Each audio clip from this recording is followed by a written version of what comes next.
Hello, everybody. My name is Kevin, this is Francesc, and today we would like to talk about MetaLearners, which is a causal inference library built in Python. And to get us started, I think the slides are not quite there yet. Yes, nice. So to get us started, I would like you to be confronted with this illustration of the scene from the movie series called The Matrix. And what we're supposed to see here is an illustration of one of the main characters called Morpheus. And what Morpheus is doing right here is to face or confront the protagonist of the movie with a binary decision problem.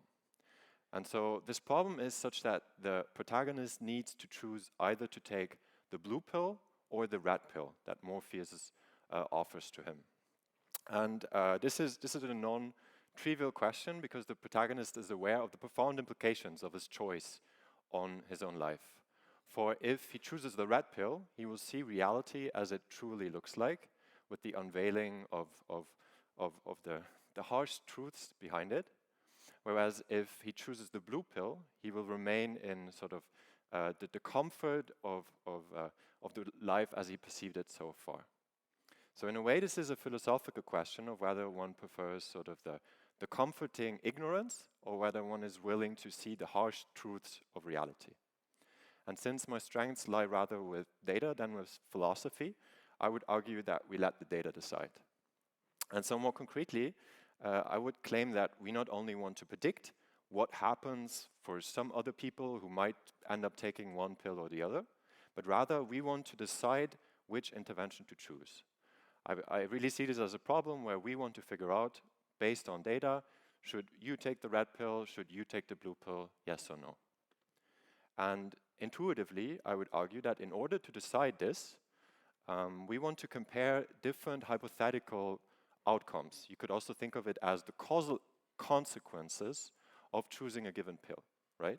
So I think it's intuitive that in order to decide whether you choose the red or the blue pill, you want to think about what happens if you choose the red pill and compare that to what happens if you choose the blue pill, right? And so mathematically speaking, if we think of outcomes as reals or as vectors, here in this case y, then we would like to basically compare them with a simple subtraction, where we think that the outcome is encapsulated in a real scalar that we care for.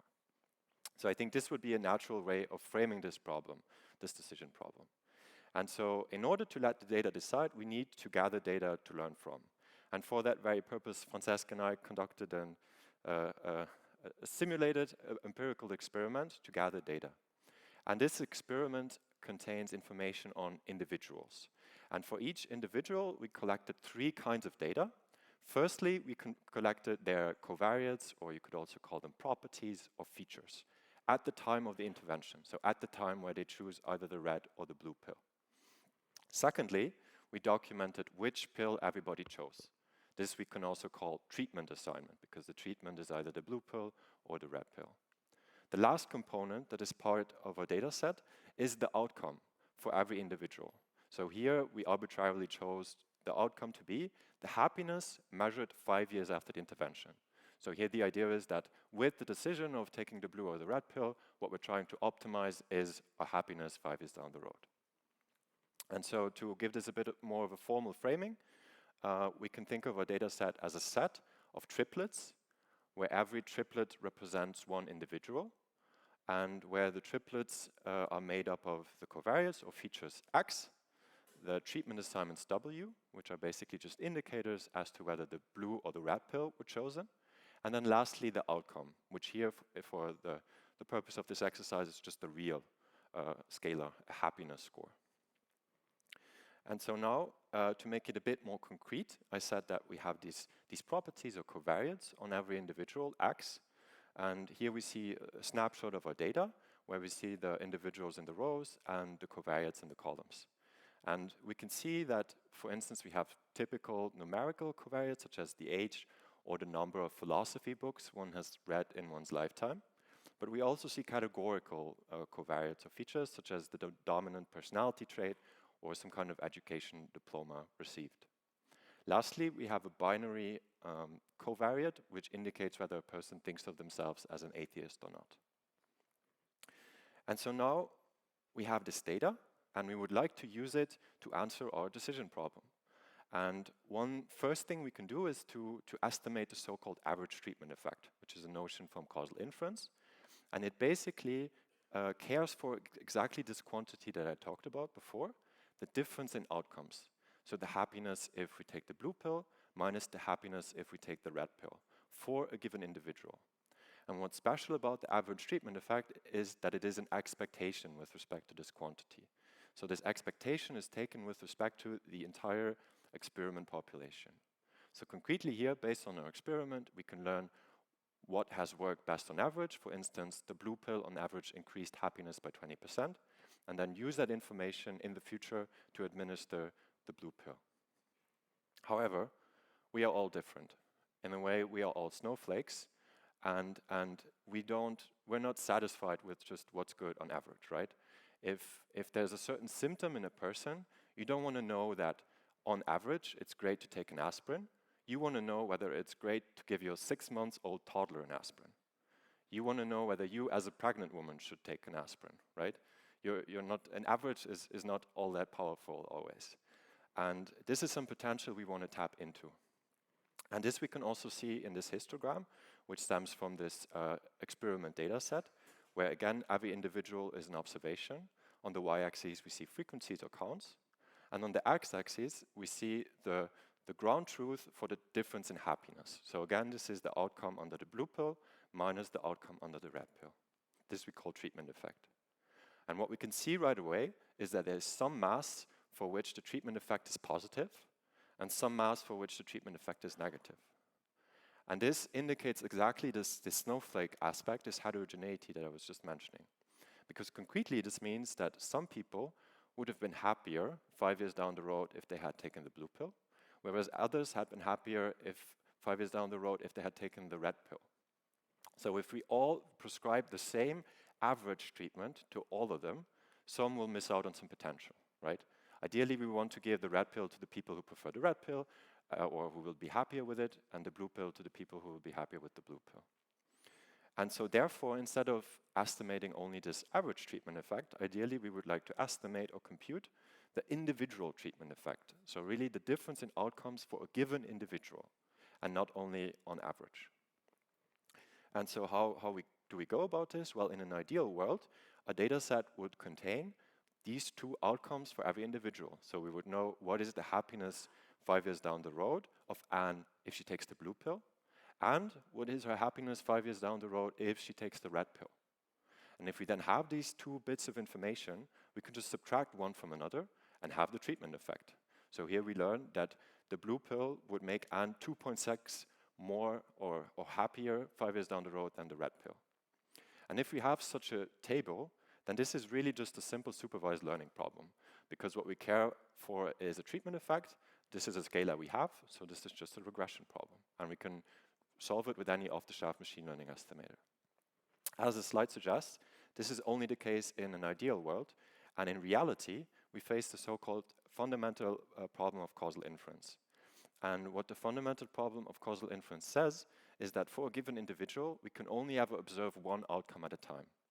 So in a randomized control trial, we might be able to steer that Anne gets the blue pill and Bob gets the red pill, but we can never observe both at the same time, since we only observe one reality. And therefore, the quantity that we care for, the individual treatment effect, is actually never observed. So this is quite different from a regular supervised learning problem, because we care for the treatment effect, but we never observe it. In other words, we don't have any labels for the label that we care for. And so this treatment effect problem is really quite different from supervised learning. So do we just throw our hands up in the air and give up? Not quite. We can't know this individual treatment effect due to the reason I just mentioned. However, under favorable statistical conditions and certain assumptions, we can estimate the so-called conditional average treatment effect. This we also sometimes abbreviate as CATE. And the CATE now again is an expectation of this difference in outcomes, in happiness, but this time we condition on the covariate x. And so the important difference between the first equation and the second equation is that in the first we say, what is the difference in outcomes for Anne? And in the second we say, in expectation, what is the difference in outcomes for someone like Anne? And this subtle difference all of a sudden makes it possible for us to estimate this quantity under certain circumstances. And please note the difference here from the average treatment effect that we talked about before, where we didn't condition. So in the average treatment effect, we integrate with respect to the entire experiment population, whereas in the conditional average treatment effect, our tau is a function of x. So we have this heterogeneity, and we condition on the covariates. So the expectation is only with respect to people who are similar. And I've been talking about these treatment effects. Our original problem was red pill or blue pill. So how do we use them now for a decision? Well, I would argue this is actually trivial, because once we have this treatment effect estimates, our policy pi is really just the sign of our treatment effect, because the treatment effect is the difference of the outcome for the blue pill and the red pill. And so whenever that's positive, we give the blue pill. Whenever it's negative, we give the red pill. So once we have the Kates, we're done. But how do we actually get the Kates? Well, there's various approaches for estimating Kates in the field of causal inference. All of this is a very active field of research right now. And metalearners are a family of approaches for estimating Kates. And lots of people have been working on those recently. And metalearners are special in that they are very modular. And here on the right-hand side, the larger geometrical shape is supposed to represent one metalearner. And the smaller triangles that we see inside are regular off-the-shelf supervised learning machine learning models. So it could be a light GBM regressor, it could be a neural network that serves as a classifier, really anything that you want. And the magic of the metalearner, it lies in how it combines these off-the-shelf machine learning models together, such that a causal estimate for the Kate comes out at the end. And I said before, metalearners are a family of approaches. Concrete metalearners are called, for instance, the R-learner, the X-learner, the R-learner. So there are slight nuances and differences between them. You don't need to know about that right now. As was reflected in our experiment data before, the metalearner consumes three kinds of data. Firstly, we have the treatment assignments, so whether someone received the blue pill or the red pill. Secondly, we have the features of the individual, such as their age. And lastly, we have the outcomes that were observed. So if Anne got the blue pill, we see the outcome under the blue pill for Anne. And if Bob got the red pill, we see the outcome under the red pill for Bob. What we get out is, on the one hand, point estimates for the individuals in our experiment data set for the conditional average treatment effect. So again, the expected value of the difference in outcomes for someone like Anne, for someone like Bob, but then also a function tau theta, which we can apply to unseen data. And now Francesc is going to make it a bit more tangible with some code. Hi. So yeah, now I will show a little bit how we designed the library and some examples on how it is to work with it. And the first thing that I'm going to show is how to create the first metalearner, which is kind of the goal of the library. And as you would do with any standard Python library, you first need to do the regular imports, which in this case we're going to use an R-learner, which is a type of metalearner. And for the base models, as Kevin explained, we can use any off-the-shelf supervised learners, and we're going to use light GVM trees. And then to instantiate it, we just need to pass some parameters. And in this case, the R-learner has three base models. And for the nuisance model and the treatment model, we're going to use light GVM regressor. And for the propensity classifiers, you don't need to know exactly how this works under the hood, but the point here is to know that you can use any standard machine learning models, even neural networks if you want. Then we have a couple more parameters, which mean whether the outcome is a classification outcome or a regression outcome. In the example that was shown, we have a real number, so it's a regression, so we set this to false.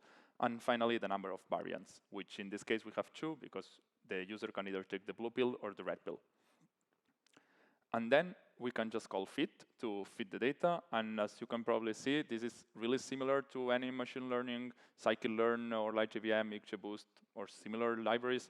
We try to make it as similar as possible, so it's easy for the users to get to know our library and to get a deep dive into it.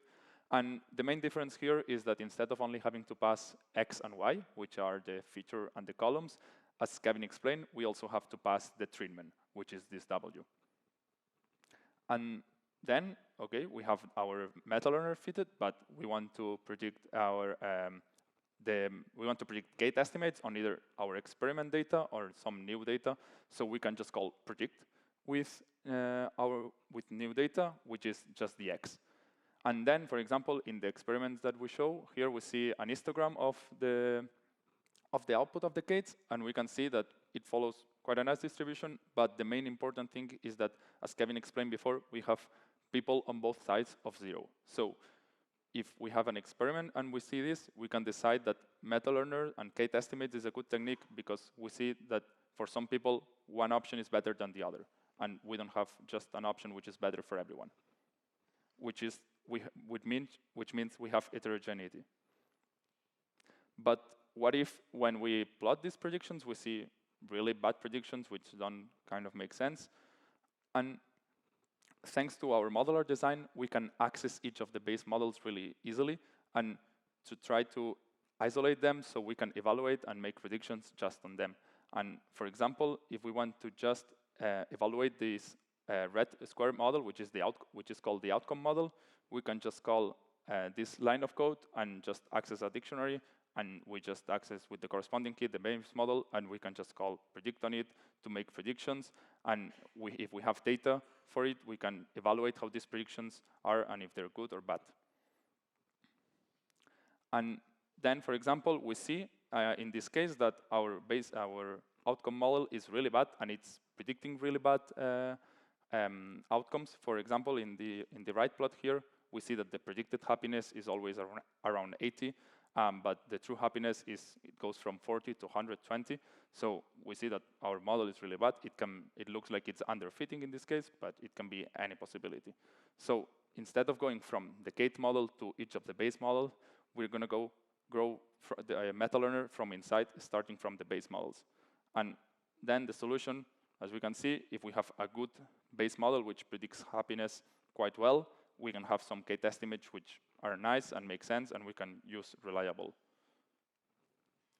So what can we do for this? We can do hyperparameter optimization.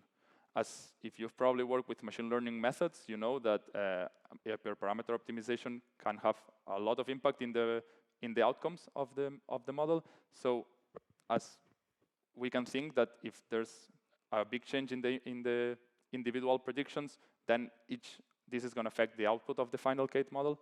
So, and there are some works in recent years that this also happens in MetaLearners. And for that, we have 3 main differences with the regular hyperparameter optimization, which is the MetaLearner architecture, meaning whether we want to choose between an R learner, a DR learner, or any of the multiple implementations that we have. Then each of the model to choose, it means that we can either choose neural networks, like GVM trees, linear regression, or anything. And finally, actually the hyperparameters, meaning the number of trees or the regularizer weight or any of the actual hyperparameters that you're probably more used to it. Then we also have a problem, which is, as we don't have a ground truth, it is not clear on how we can evaluate these gate models. So for this, we created some helper methods for the user to make it easy to make informed choices on which base models to choose according to what they want to do. And for example, we may want to perform a grid search.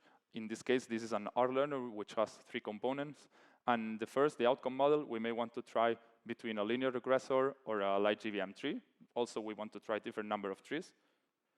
Then for the propensity model, which is this one below, we can try between a discriminant analysis or a light GVM classifier. And finally, for the treatment model, we want to just try a light GVM regressor, but with a few number of trees. As you can see, this really explodes up, and at the end, it's really hard to follow which combinations you have done and you have trained on. So for this, we created a helper function, and with this, you can just specify the parameter grid and the base learner grid for each of the models, and MetaLearners under the hood is going to take care of fitting each of the MetaLearners individually and reporting the results for you, which base model works best, and evaluating them on a validation dataset in case you have access to one. Then we have one other problem, which is that just performing a naive exploration can be expensive, because inside the MetaLearner, some base models are independent of each other, meaning that they are trained on independent data and they are not entangled in any way. In the case of the R learner, the propensity model and the outcome model are fully independent. So instead of having to fit just one combination, both combinations, all the combinations every time, for example, a lasso for the outcome model and a light GVM, then a reach and a light GVM for the propensity, and so on, we can just reuse them. And if we manage to reuse them, we just have to fit once the lasso, once the reach, and once the light GVM regressor for the outcome model, and for the propensity model, the same. So how can we do this? We can just reuse base models. And the idea here is that we're going to create a new R learner, which is another MetaLearner, but we want to reuse the fitted outcome model. So we can just pass the outcome model that we accessed before from the previous MetaLearner and just pass it on when instantiating. And when we just call fit, MetaLearner is going to take care of everything that it doesn't fit, and it just takes care under the hood. We can also even do of reusing MetaLearners across different MetaLearners. For example, there's another MetaLearner, which is the DR learner, and the DR learner also has a propensity model. So, for example, we may want to just use the one that we trained before on our R learner, and we can just access it regularly as a dictionary as before, and we can just pass it to when instantiating it, and the model is going to take care of everything. And then we can just call fit again, and everything works again. Finally, another problem that you may think of is if you have worked with machine learning models, you know that sometimes are a little bit of a black box, and you don't know actually what's going on under the hood and what's happening and why some predictions come out. So for that, some techniques have been developed. There are many, but we're going to show one, which is SHAP values. I'm not going to go into details on what SHAP values are and how they are calculated, but we have integrated our library with it, and with just 4 lines of code, you can generate these nice SHAP value plots, which show which features have more importance for our prediction, which in this case, it appears that the number of philosophy books read by the person has a high impact, and also the age, but in the contrary direction. We have many more integrations and much more features, but we don't have, for the sake of time, we're not going to show them, but we have integrated with Optuna, which is another hyperparameter optimization library, which uses Bayesian updates. We also have integrated with Lime, which is similar to SHAP, also with Onyx. We also support pandas, NumPy, sparse matrices. We are also working on polars in the next release. And yeah, now Kevin is going to show some examples on how this can be applied. Right. And so we at QuantCo, we usually don't work with movies all that much and think about funny movies. But some things we might be working on is, for instance, in marketing, to decide who gets a voucher and who not. Like, for whom does it drive conversion sufficiently? Another topic we might be working on is fraud detection. For which case should a bank use human processing of a transaction, and for which case is automated processing just fine enough? And these are kinds of the questions that we're trying to answer with these causal approaches, where we're trying to leverage heterogeneity. If you have some feedback, if you find a typo in the docs, if you want a feature request, or if you just want to start a repository, please feel free to go ahead. There's also a link to the slides from today that should already be accessible on GitHub. And I think I mentioned it already. Just briefly, this work was done by Francesc and I and colleagues at QuantCo.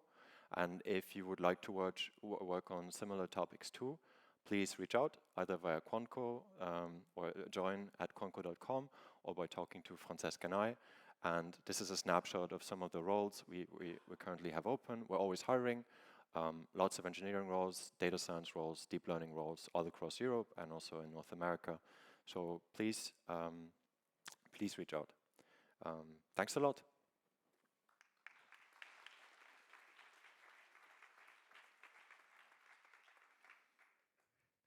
Is there any questions?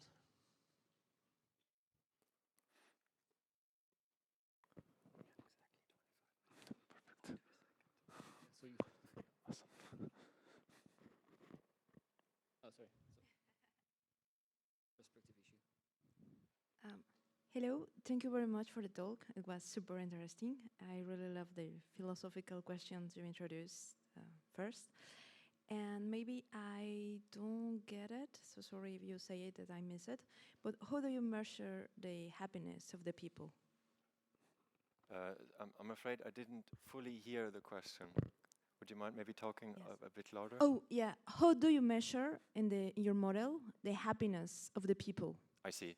So, so what we did here was to basically just generate a data set. I think the slides are gone. But this data set was made up because we just wanted an accessible data set such that we could, talk about this. And also importantly, I talked about this fundamental problem of causal inference. This means that you never have access to the ground truth.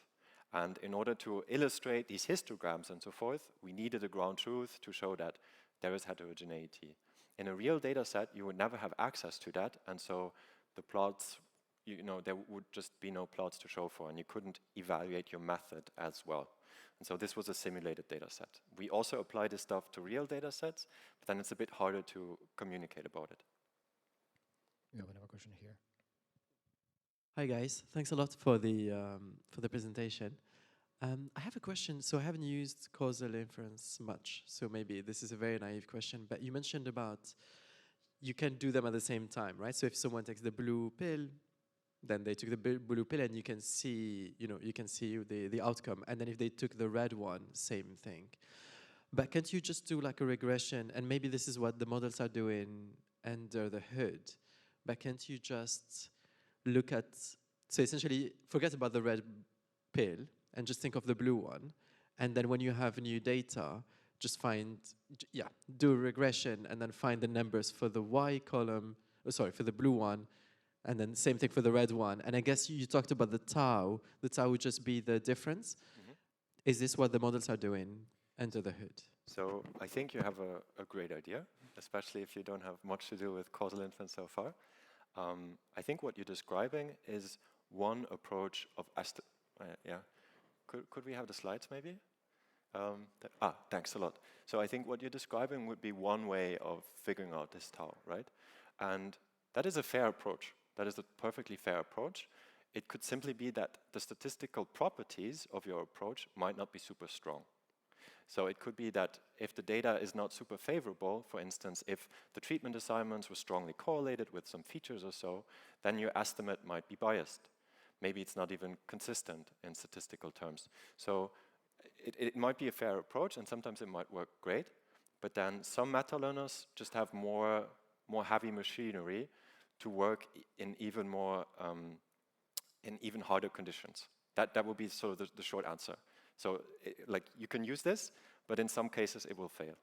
And therefore there's more complex approaches, I would say. Yeah, actually, if I understood the method correctly, what you described is the T-learner, which is one type of meta-learner which just basically does true regressions or whatever model and just takes the difference. So it's actually one, but as Kevin told, this is just like can have lower statistical properties, and some other meta-learners are more elaborate and have better consistency and others. So. Thank you, great presentation. Just can you give more details about the validation, because you said that it's difficult with this MetaLearner, so how you do it, testing, validation, cross-validation, maybe, I don't know. Yeah, so there are actually, there are other libraries that also offer MetaLearners in the Python ecosystem. One's called CausalML, one's called EconML, one developed by Uber originally, the other by Microsoft Research. And so this is already something we can benchmark our implementation against. And so our test suite has lots of comparisons on simulated data where you have the ground truth. So you can actually assess something like an RMSE on the true treatment effects. And there we compare the performance to that of other implementations. So that is one way for us to ensure that our performance is at least as good as the one from other implementations. Was that your question, or was?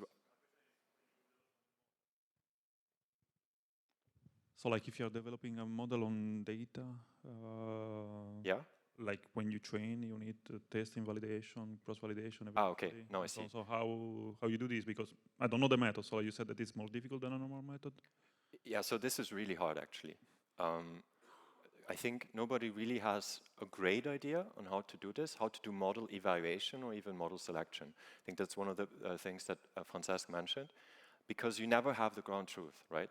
In a regular supervised machine learning problem, you can do cross-validation and have a holdout set with labels on which you can evaluate. But here you never have true labels. And so it's really, really hard actually to do model evaluation and model selection. To give you still a rough idea is that some people have really smart ideas on how to create pseudo labels or pseudo outcomes that in expectation follow the true labels. And so then you can use those pseudo labels to still evaluate your model and ideally do model selection. But I think a lot also has to do with just sanity checks, like eyeballing things. Like we saw before, we saw a weird histogram of Kate's. You know, usually that's maybe not what you would expect. And then you talk to your domain experts and you look at the sharp plots, and all of a sudden a feature that should be completely irrelevant is super important, and maybe something is fishy. So it is quite a manual process, I would argue, because it's statistically very hard. Hello, up here. So thank you for the presentation. It was really interesting, and I was wondering if there's a way under your framework to express a probabilistic version of tau as the output. In principle, yes. I would say, or please correct me if I'm wrong, but I would suppose since the metalearners are so modular, you can really just plug in any machine learning model that you want. And so if now here the tau, you don't choose a light GBM regressor as we did, but you use a Bayesian additive regression tree in which you can have priors on your tree structure and on your leaf values, then also what you get out is a posterior on these things. And so you can really just plug in anything that has fit and predict. And it's already integrated, those Bayesian predictors? There's really no need for an integration, because all we need is a fit and a predict method. So anything you hand into it is supposed to work that implements fit and predict. So as long as the scikit-learn protocol is fulfilled, anything should be fine. Great. Thank you very much. Sure. Thanks. We can thank the speaker again. I think we have no more time for questions. Thank you very much.